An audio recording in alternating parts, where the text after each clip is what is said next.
CM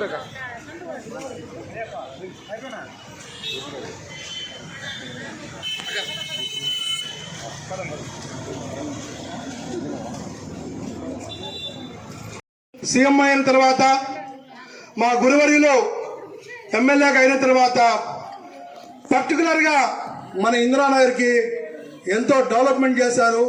పథకాలలో కూడా అర్హులైన ప్రతి ఒక్కరికి కూడా అందజేయాలని ఎప్పటికప్పుడు మమ్మల్ని అడుగుతుండేవాళ్ళు.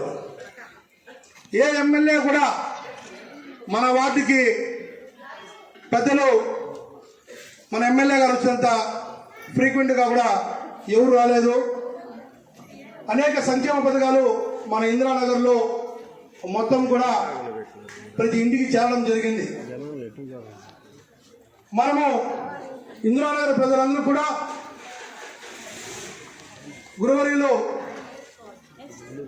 మన ఎమ్మెల్యే గారికి మనం రుణపడి ఉండాలనేసి నేను కోరుకుంటున్నా. ఎందుకంటే ఈరోజు లెక్క చూస్తే పెద్దలు చెప్తారు కాబట్టి మీ అందరూ కూడా ఇక్కడ ఇచ్చేసిన 47వ క్లస్టర్ సచివాలయానికి సంబంధించిన వాళ్ళకి అందరికీ కూడా మరొకసారి నాకు ధన్యవాదాలు తెలుస్తూ, పెద్దలు మా గురువర్యులు తిరుమల తిరుపతి దేవస్థానం చైర్మన్ మరియు మన శాసనసభ్యులు కరుణాకర్ రెడ్డి గారిని మాట్లాడవలసిందిగా కోరుకుంటున్నాం.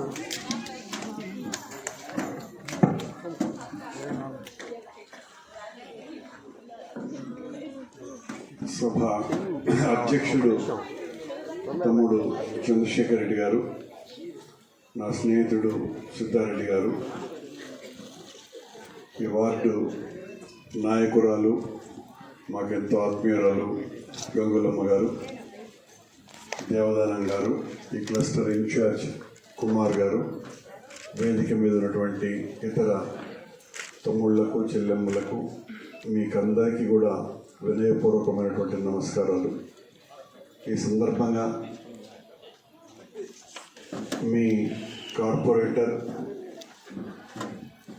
మా తమ్ముడు ఎంతో సౌజన్యశీలి అయినటువంటి హనుమంత నాయక్ గారు మరణించటం చాలా చాలా విషాదకరమైనటువంటి విషయం. ఆ సందర్భంగా ఆయనను స్మరించుకుంటూ ఈ వార్డు బాధ్యతల్ని గంగులమ్మ గారు, చంద్ర గారు సంయుక్తంగా చూస్తున్నారు. ప్రభుత్వం వైపు నుంచి మీకు ఏ రకమైనటువంటి అభివృద్ధి పనులు అన్నీ కూడా వాళ్ళు